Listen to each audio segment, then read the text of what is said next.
Lagos to Abuja flight at 10:35 a.m., 1:45 p.m., 2:40 p.m., 3:15 p.m. and 6 p.m.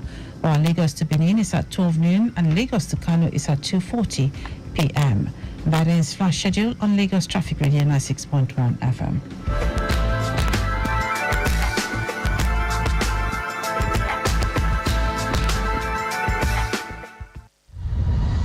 You've just listened to Flight Schedule brought to you by Lagos Traffic Radio 96.1 FM. Without the roads, there won't be vehicles.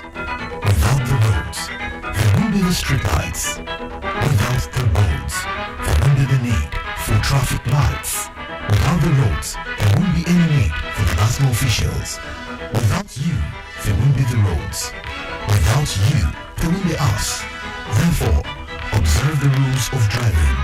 A message from Lagos Traffic Radio 96.1 FM. Moving Lagos forward. Lagos Traffic Radio 96.1 FM from. It's time for us to bring you Farm School with African farmer Mogaji. Farm School with African farmer Mogaji. Do you know you can make money with less capital while you go about your 9-to-5 or business? Are you considering retiring into the world of agribusiness? If your answer is yes to any of these questions, then join us on Farm School with African farmer Mogaji as he unveils some hidden secrets, uncover common mistakes, and harness the potentials of the agriculture value chain. Farm School with African farmer Mogaji every Thursday at 10:15 a.m. to 11 a.m. on Lagos Traffic Radio 96.1 FM. He'll expose you to the intricacies of the agribusiness and how you can tap into the benefits of the agriculture value chain. Thursdays, 10:15 a.m. on Lagos Traffic Radio 96.1 FM. Farm School with African farmer Mogaji. It's time to farm and grow rich.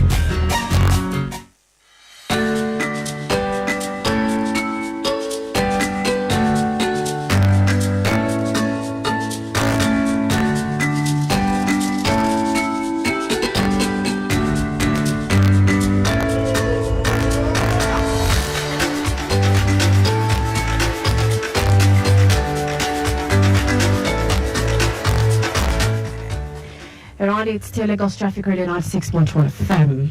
Agriculture is the most helpful, most useful, and most noble employment of man. Also, agriculture is the wisest pursuit, and just because it's the wisest pursuit, of course, because it is, it will certainly end and contribute to real wealth, good morals, and happiness, thereby creating the foundation for human civilization. And it's on this note that, again, I welcome you to another edition, educative edition of Farm School, right here on Lagos Traffic Radio 96.1 FM with African farmer Mogaji. My name is Riri Lulua Shion Abiodun. Good morning and happy new month.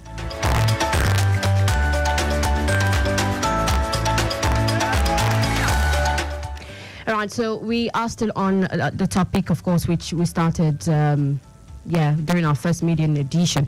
And we are talking about moving from crisis to opportunities. Of course, it's still we're still talking about the Agbado economy. And so we're looking at moving from crisis to opportunities. But first and foremost, I want to say good morning to Africa from Mogaji. Good morning. How are you? Very well, very well. And happy new month.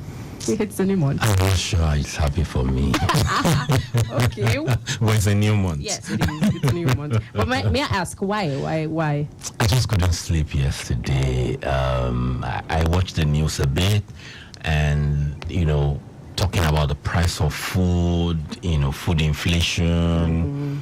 I just lost my sleep. And yesterday I was certified as a management consultant. Okay. With an international body, recognized in 50 countries with all the G8, United Kingdom, Europe, US. So that was, now there's a certification to back the knowledge up. Yeah. But what can I do? well, what can I do? I slept with a statement. I woke up with a statement. Before I slept, it took some time, but the statement is that I can do something. You can do something. But when we do something, that's crucial to Nigeria's food security, for us being able to feed ourselves and our families. When we do something, Are we ready? are we ready to do something? Everybody can do something, but are we ready? And when I began to ask myself that question, it dawned on me that I may not really be ready to give it what it takes to do something, you know. And that got me thinking. It cooled my passion and everything. So today, you know, I'm looking at how do we really move from that crisis to opportunity? What can I do beyond, you know, sometimes we think we're doing a lot.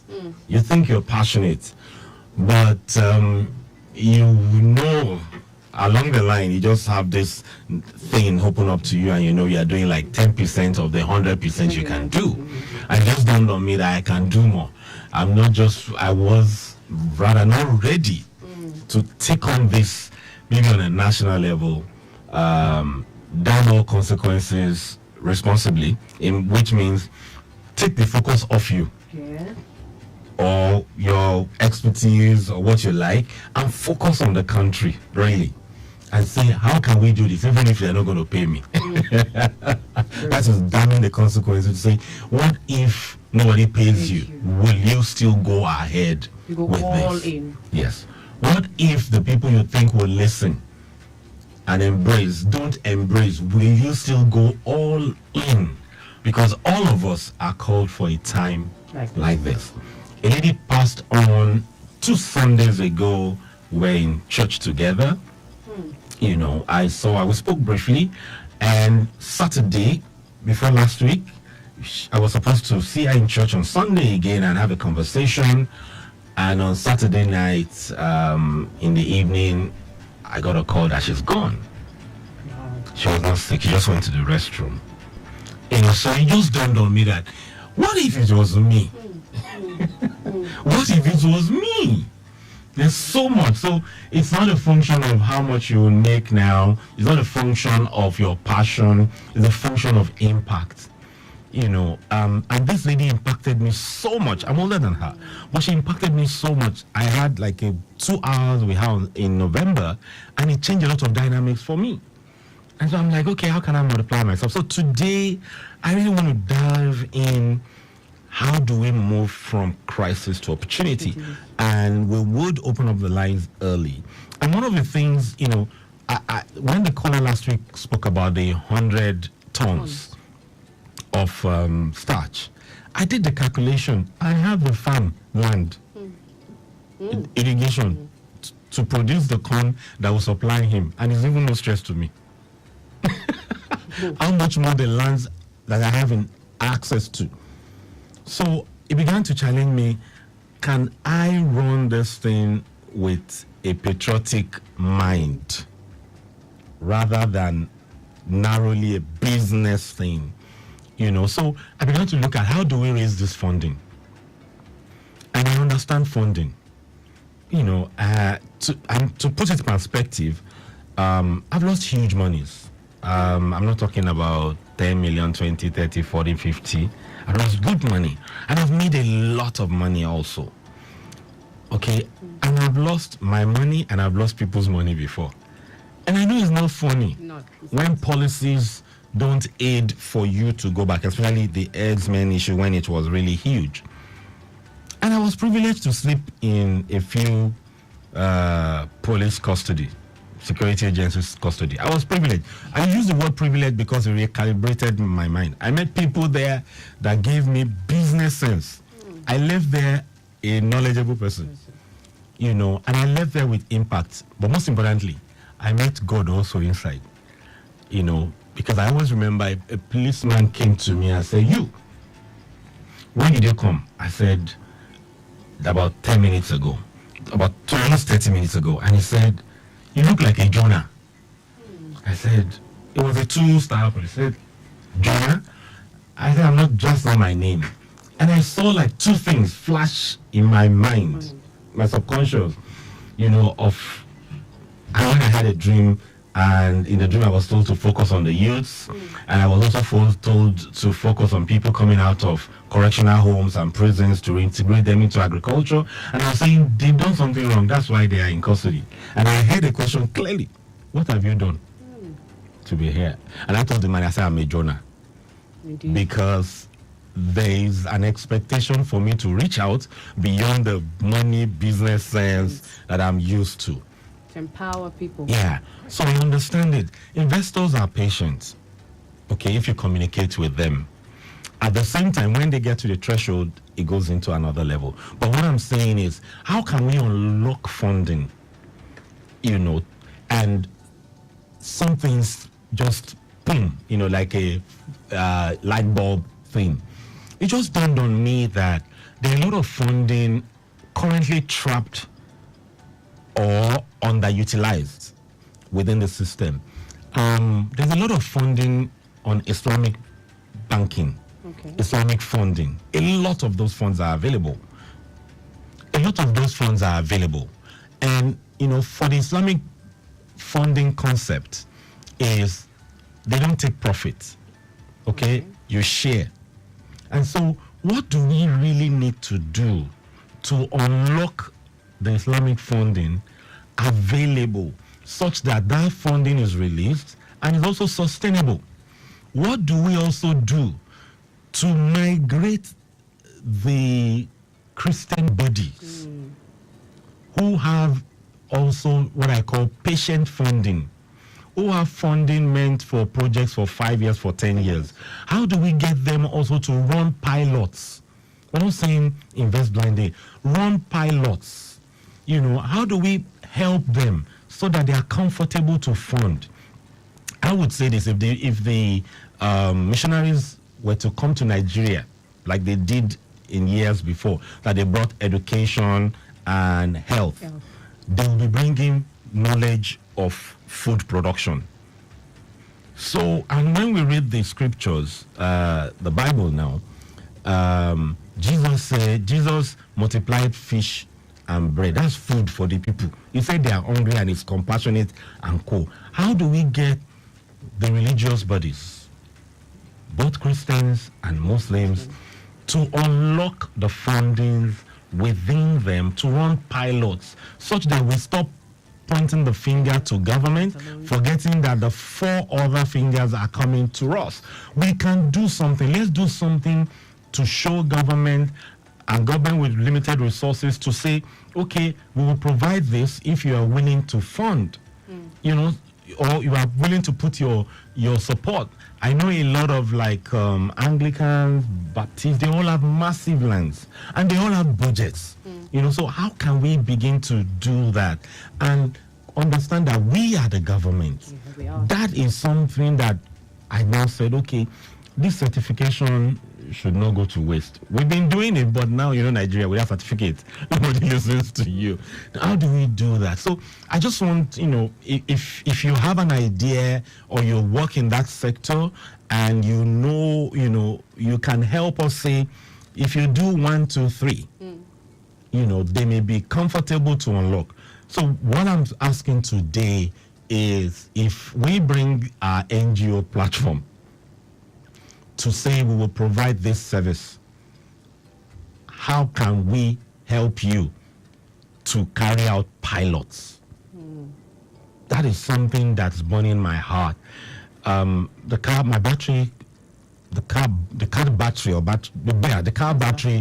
I was told I needed to buy a new one on Monday, and I was told it was 42,000. And on Wednesday, it was 52,000. Just a day. I've not bought on Monday, and I just could not handle it to say, come, this thing is really spiraling out. I was in an event on Monday also, and a man sat beside me, elderly man. He has 80,000 capacity. When he was running his capacity of poultry, 80,000. Now he's running 30,000. Not because he doesn't have money, But because they cannot, the feed is not available. And he told me, get me 5 tons of corn every day and I will buy from you. And the corn is not available. The youths are available. Many people want to make money, but yet the demand is there, the opportunity is there. How do we unlock it? So let's look at how we can unlock finance. If you have any ideas, please call in or send messages in. I think you should give the numbers out. Certainly we will. Then the things I suggest also we rub minds together. All right, let's quickly take shipping position, and after which, of course, we will take some updates, and then the phone lines will be opened. But in the meantime, of course, you can call using 0809-912-0777 and 0915-387-7127. It's time for shipping position.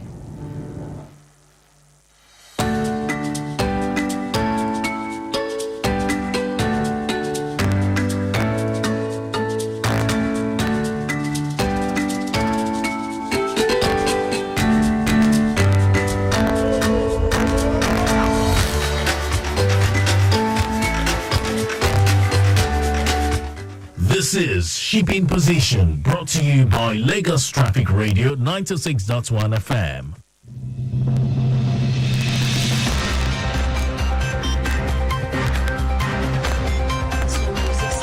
On shipping position, 21 ships laden with petroleum products, container, general cargo, food items, and others are expected at the Lagos Sports Complex today. The Nigerian Ports Authority (NPA) made this known in its publication, Shipping Position. The publication said that 17 of the ships contain bulk sugar, bulk gypsum, AGO, bulk wheat, bulk sugar, gas, bulk clinker, bulk base oil, PMS container, and ethanol. NPA reports that 2 motor vessels are waiting to berth with SBM and container, while 2 motor tankers are waiting to berth with AGO and PMS. And that was Shipping Position on Lagos Traffic Radio 96.1 FM.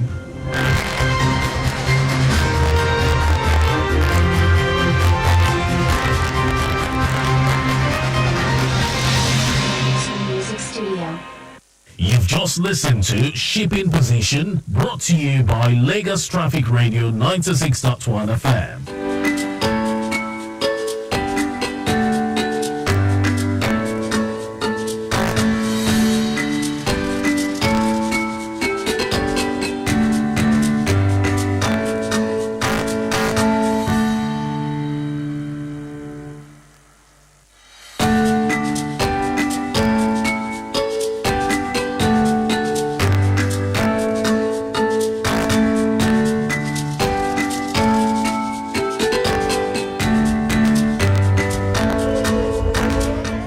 It's still Lagos Traffic Radio 96.1 FM. Quickly, let's take an update before we continue the conversation for today. All right, for those around Ogba, Ojudubaja to be precise, moving around Ogba area G, currently there is a construction work within that corridor. That's Ogba area G. Area. There's a construction work, and we learned that Odero Inot Ogba is appreciable. However, we have traffic diverted at Ogba bus stop Inot Abiodun Jagun to link Uluwa Street or Wemko Road to connect Ogunusi Road. Also, from Ogunusi Road, of course, you can proceed to connect into Berger and continue with the rest of your journey. Also, on the return journey, we have diversion as well, traffic diversion, and so motorists at Excellence Junction are to divert to Yaya Baton Road to link Mukulu Street down to Ogba, and from there continue with the rest of their journey into Oduero, Oba Ogunji Road and Wemko Road respectively. Also, the earlier reported impediment of a loaded truck is still on ground, having no effect on traffic, and it's also being worked on. Traffic managers are still there within that corridor doing the needful. So please stay calm and be patient.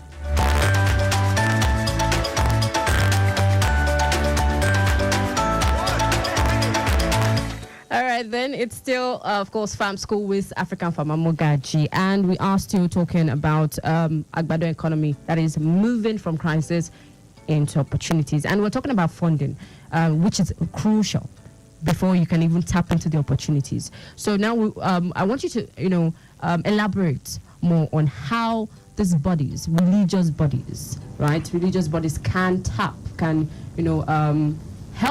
enhance the potentials in, Agbado economy? Well, okay, so not necessarily Agbado economy Yeah, now. not necessarily. So the thing that, because I also work with a few religious organizations that volunteered in time past on their agri projects, and I just say that if like the big ones, let's just say the big 7, each of them take 2 products. Let's say cassava now. Okay. So some of them have branches all over the nation.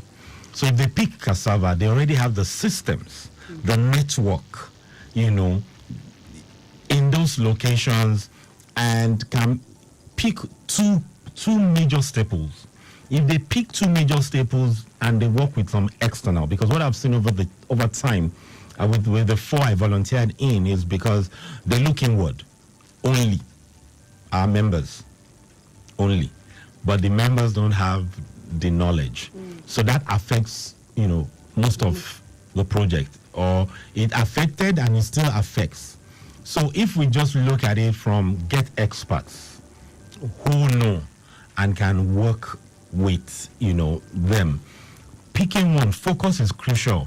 And don't forget, all religious organizations in Nigeria give out food. Yes, they do. When the Christians do evangelism, a lot and the social welfare is rice and chicken, rice and meat. That's agriculture.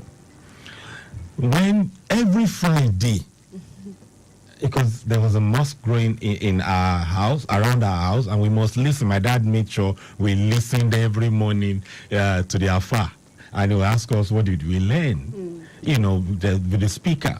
And his best friend was a Muslim. We like that Ilaya meat. It's something else. And every Friday, food is given out, money is given out, aid is given out. So the bedrock of our prominent, religions in the country is food-based. So one of the things is, if the budget to feed, to do evangelism for the year, let's say is 1,000 naira, can you pilot with 100 naira?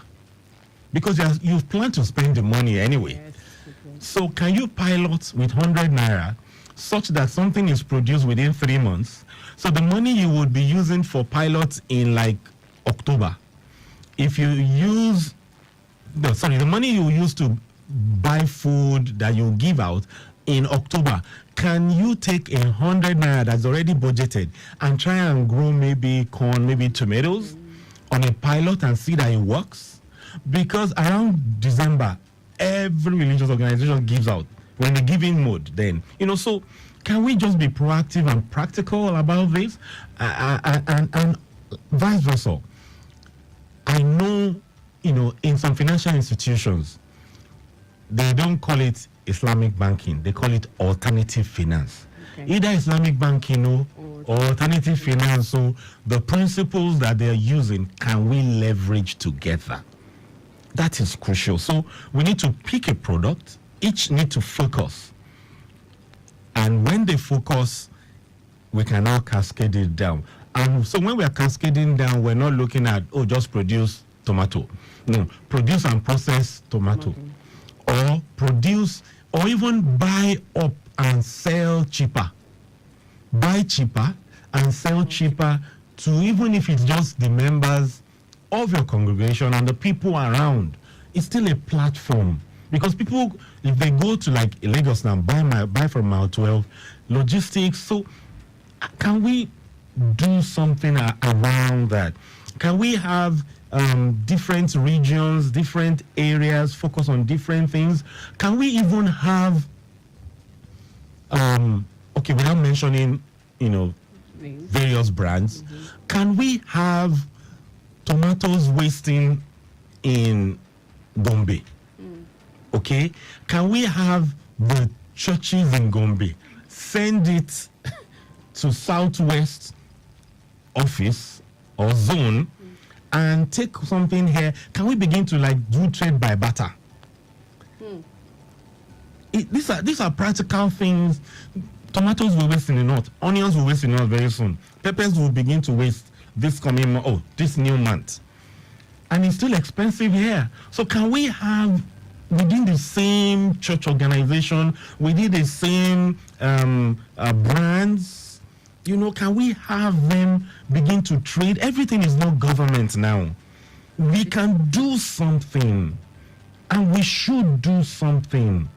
And so if you don't know where what is or how to go about it, can you reach out so that we can help you? If you don't want us to get involved, fine. But can we do that together? We need each other now. So the funding, we should begin to look at unlocking it as fast as possible, because very soon, people may not be able to bear these things again. If on Monday also, one of my proteges I had not seen for a long time, this particular person got a job in a bank and came to a seminar I was to speak. She told me this story like 3 years later. And she was to accept the letter on Monday and decline the offer. And 3 years later, she was really doing fine. She now told me the story. I was like, you heard me and you went to turn down bank. But that was many years ago. And I was like, she said, yeah, let me show you my numbers. And when she showed me her numbers, I was like, okay. But next time, please, call me, find a way to reach out, before you turn it down.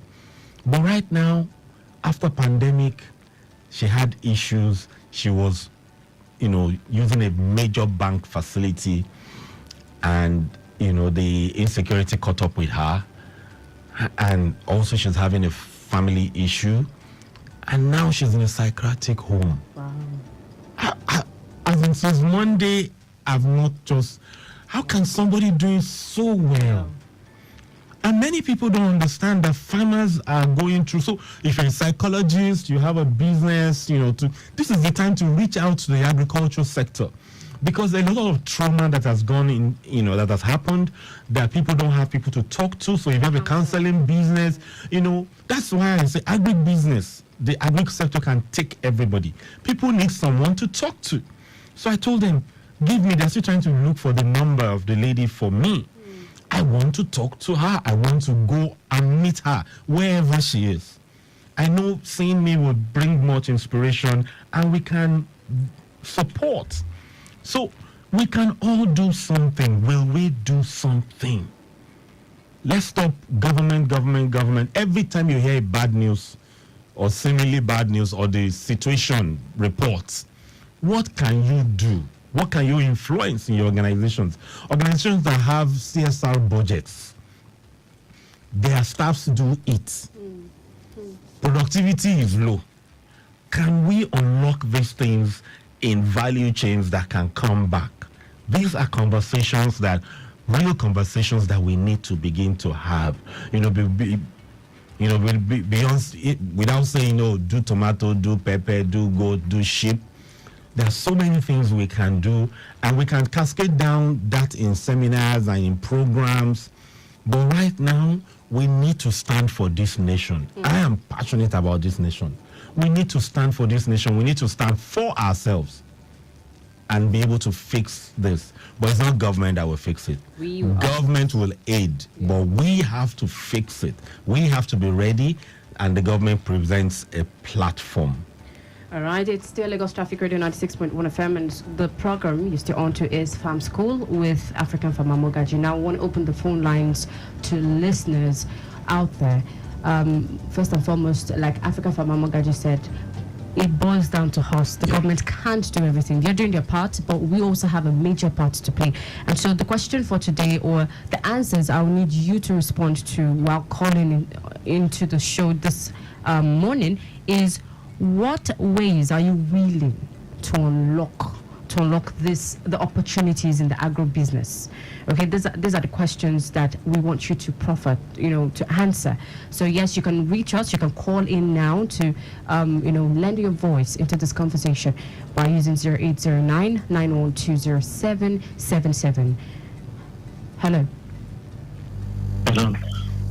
Good morning. Good morning. Good morning to you. What's your name? Good morning to Africa Mogaji. Good morning, sir. Yes, this is Dr. Busari. Right, Busari, welcome. Thank you so much for your brilliance and your patriotism. Thank you, sir. I missed your lecture last week because you see, I quite agree with you that the government cannot do everything.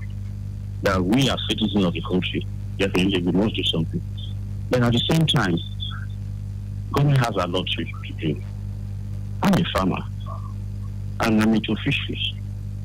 Now, the cost of feed is very high. An average farmer cannot do that. Because, yes, we have imported feed, we have local feeds. But most of the things we use, they are kind of what we import. For instance, when we are formulating feed, you are a farmer. There's no way you can do without fish meal. There's no way you can do without concentrate, premixes and stuff like that are imported. And these are based on exchange rate. It's a fish feed. When it came into Nigeria, it was 2,300, 3,000 something per 15 kilo bag. Today, copper is over for 7 or 57,000 per bag. And if I want to raise 1,000 fish to table size, you know the kind of enormity that involves. How much am I going to gain, by making profit? When you go to the market, they will tell you that a kilo of catfish probably is sold for 2,200 or something. Whereas frozen fish is sold for like about 3,400, 3,500.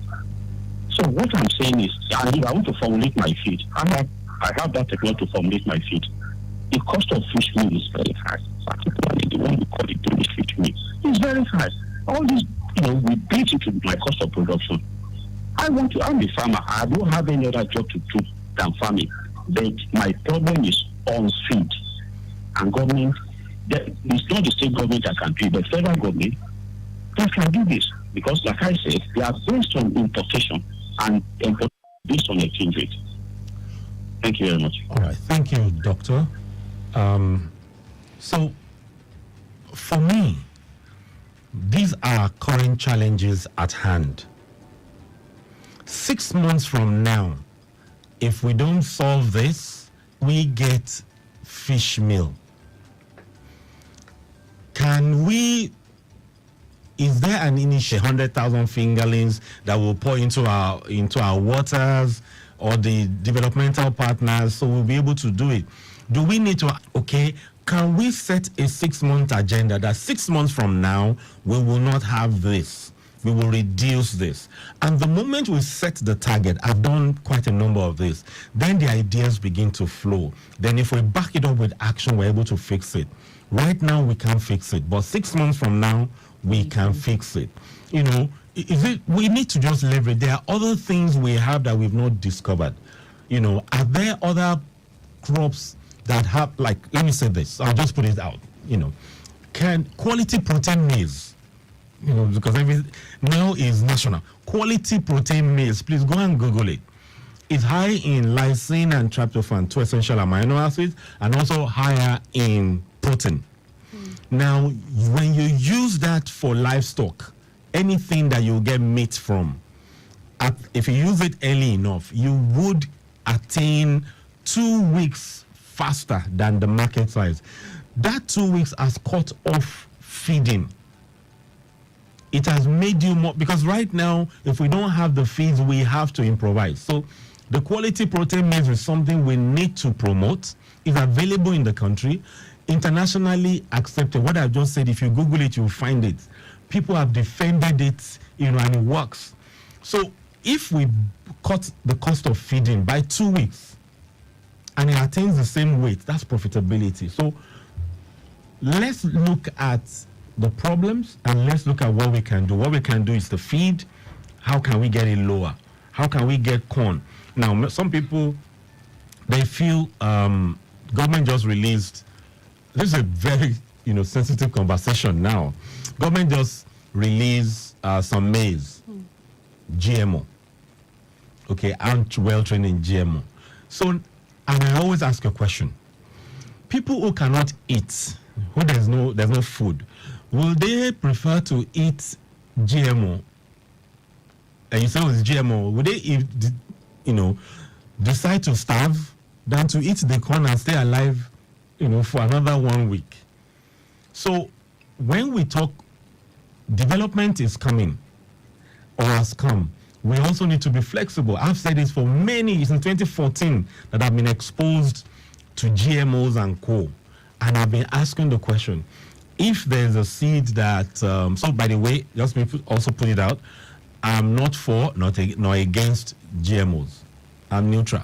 For national security and food security, we may need to embrace a measure of GMOs, but control or regulate, to fill our silos. Now that corn is 610, 640, if we have GMO corns and they release it and it can get it to like 300, will we not consume it? By the way, all of us have been consuming GMOs.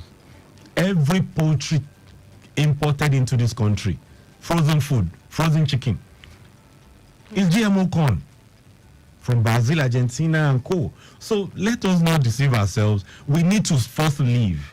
So it's very crucial that some of these conversations, we need to revisit it. All right, so quickly, before we, of course, wrap up today's segment, I'm quite aware of the fact that you are doing a training. You spoke about that training last week. So just, for those who are just listening right now, please kindly expatiate on the training. Based on popular demand, we're going to move it till the 11th. 11th of February. Yeah, which is not this week, but next week, Sunday. Okay. 7 o'clock. Because many people did call in, and I think that's where the religious organizations began to, get into my mind to say, okay, that's not convenient. So I said, okay, fine, let's give it some time. And evenings on Sundays, many of us are winding down, trying to plan, and so we are more in a relaxed mood, and we can take advantage. So it's going to take place on Sunday 11th, 7 to 8:30. No stories, just straight to the point, and we'll open it up to some questions, and that's it. But you can send, if you're interested, send a message to 0809 7222. 0809 7222. That's your number. That's because I have a number. motorist saying here that he wants to have your number. Okay. Yes. Yeah, 0809 7222. Send a WhatsApp message or a text message, and we would reach out. But bottom line is, please help when we share the flyers, help to push it on different platforms. You just never can tell who will listen. And it's free. Yeah, and concerning the listeners or people pushing, can you also give us your handle? Yeah, at African Farmer M. At African Farmer M, or on Facebook, you would see African Farmer Mogaji. That's my fan page, African Farmer Mogaji. Or you'll see a picture of a cute guy in suit. But African Farmer Mogaji. So if you're not sure, Google, you see a face. When you see that same face on Facebook, it's me. And unless we can fix this. Yes, we can. In the next 6 months, we can fix this. We just need to work together as a country, and we're used to working together. The same resilience that we have, that we don't riot like other countries. That spirit, we need it now, a patriotic spirit.